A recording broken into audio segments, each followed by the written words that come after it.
après 14 ans sans pratiquer, je me remets au néerlandais pour mieux aider mes clients et comprendre ce qu'ils vivent en apprenant l'anglais. Alors, j'ai tous les blocages qu'ils pourraient avoir et j'ai fait toutes les erreurs possibles par rapport au néerlandais. Premièrement, le néerlandais était mon point faible à l'école. Une des seules matières où j'étais souvent en échec.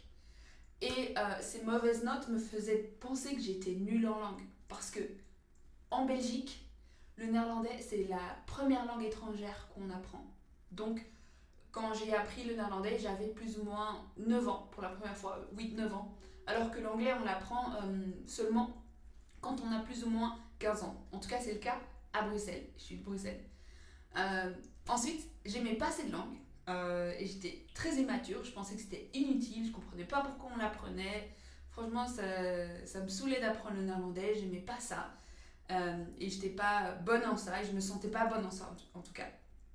Et ensuite est quand même arrivé un déclic dans ma vie. Dans mes 2 dernières années de mes secondaires, donc pour les Français, ce serait au niveau du bac vers 17-18 ans, surtout la dernière année, donc ce serait le bac pour les Français, j'ai eu un déclic et je me suis dit en fait, apprendre les langues c'est hyper important. Je veux découvrir le monde, je veux pas que les langues soient une barrière pour moi, donc je me suis dit je veux apprendre l'anglais et le néerlandais.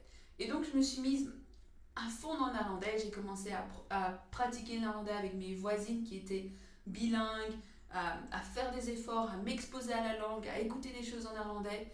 Et je me suis considérablement améliorée. Même mon prof de néerlandais, qui était aussi mon prof d'anglais, pensait que j'avais triché sur ma voisine à l'examen parce qu'elle elle était, contrairement à moi, bonne en langue, bonne en néerlandais, elle avait des bonnes notes. Mais il a été agréablement surpris et même, voire même choqué à l'examen oral, parce qu'à l'examen oral, ben, on ne peut pas tricher, c'est moi qui parle. Et il était là, waouh Aurélie, je suis étonnée, t'as bien fait ça, etc. Donc pour dire que j'ai vraiment évolué. Cependant, c'était la dernière fois où j'ai pratiqué le néerlandais. Et je disais que j'ai fait toutes les erreurs possibles par rapport à cette langue, parce que j'ai vécu 4 ans aux Pays-Bas. 4 ans, le Pays-Bas, c'est la langue nationale du Pays-Bas, c'est le néerlandais. Et mon néerlandais s'est empiré au lieu de s'améliorer. Pourquoi? Parce qu'aux Pays-Bas, je parlais que anglais, en fait. C'est juste plus facile. Pour moi, malgré moi, malheureusement, j'ai pas saisi l'occasion d'apprendre, de pratiquer le néerlandais. Je me suis centrée et focalisée sur l'anglais. Donc, comme quoi, ici j'ai eu ma première grosse leçon que je répète souvent, c'est que être sur place ne suffit pas pour progresser. On n'apprend pas une langue automatiquement quand on est dans le pays. Bien sûr, on est plus exposé, c'est plus facile de trouver des occasions de parler, mais même après 4 ans, on peut ne pas parler la langue, voire même s'empiroler de s'améliorer. Mais aujourd'hui, j'ai changé et je sais qu'avec la bonne approche, je peux réapprendre le néerlandais. Et de toute manière, je ne vise pas un niveau ultra avancé, juste au moins comprendre et me faire comprendre. Mais il faut savoir que j'ai encore des doutes, même si en tant que coach en langue, j'ai plein d'astuces, je suis formée, j'ai aidé plein de personnes à le faire, donc je suis exposée à l'apprentissage de langue au quotidien, c'est mon métier. Mais j'ai encore des doutes, comme mes clients. Et contrairement à mes 20 ans, je n'ai plus ce luxe de temps.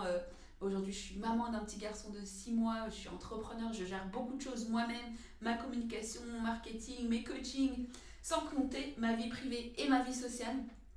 Et aussi, j'ai un autre challenge. Je ne vis pas en Belgique aujourd'hui, je vis en Espagne.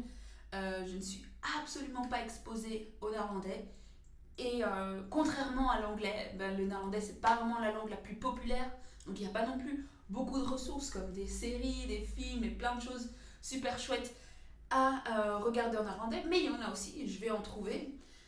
Et alors, malgré tout ça, pourquoi je me lance dans ce défi?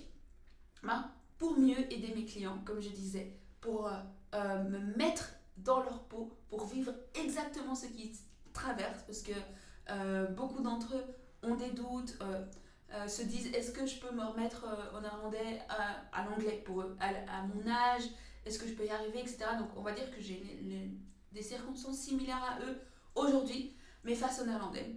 Et comment je vais faire? Je vais suivre tous les conseils, toutes les astuces que j'applique avec mes clients, je vais le faire pour moi en néerlandais.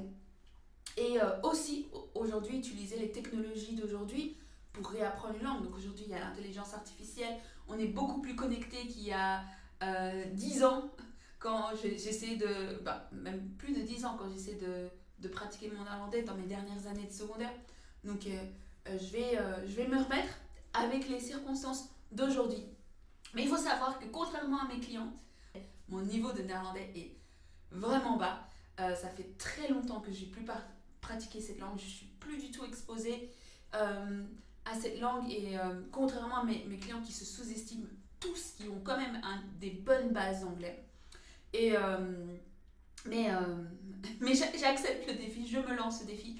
Je pense que c'est possible. En tout cas, comme je disais, arriver à un niveau où je me débrouille plus ou moins. En tout cas, beaucoup mieux qu'aujourd'hui, ça c'est sûr.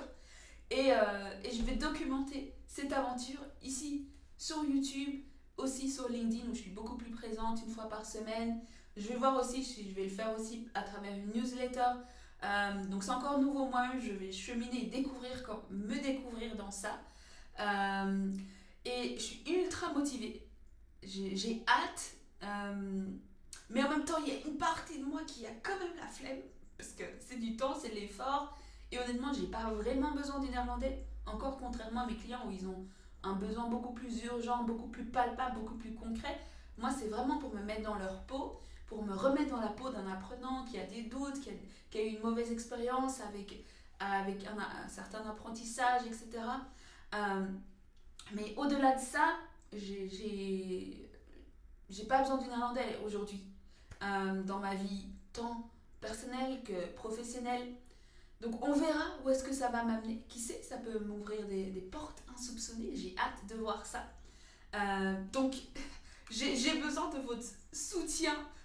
Souhaitez-moi bonne chance, partagez-moi de la force, de la motivation pour aller jusqu'au bout. Et c'est pour ça aussi que je le fais en public, pour aussi be accountable, pour rendre des comptes à quelqu'un. Et oui, par ailleurs, j'ai déjà vécu ce que mes clients traversent aujourd'hui, parce que les langues que je parle, je les ai apprises, l'anglais, l'espagnol, le portugais, etc. Mais ça fait longtemps qu'une langue ne m'a pas mise au défi comme ça. Le néerlandais, c'est ma faiblesse, quoi. Ça représente un peu mon échec par rapport aux langues.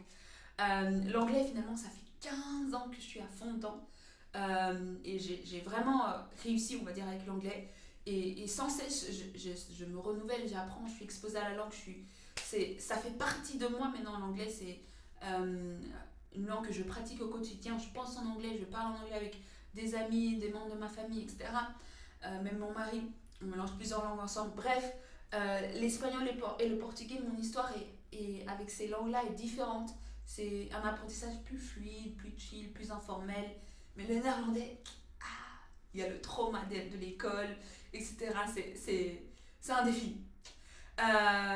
Et donc on verra ce que ça va donner. Je vais faire ça pendant 3 mois. Je vais documenter ça. Après on verra si je vais continuer, je sais pas, mais je me donne au moins 3 mois. Et cette semaine, je vais commencer par la semaine de préparation. Donc c'est ce que je fais aussi avec mes clients. Et là on va voir mes motivations, mes objectifs. Je vais voir comment exactement je vais faire ça. Je vais mettre des objectifs linguistiques en place, un plan d'action, un plan d'apprentissage. Et on verra. So, let's go! Ik spreek Nederlands.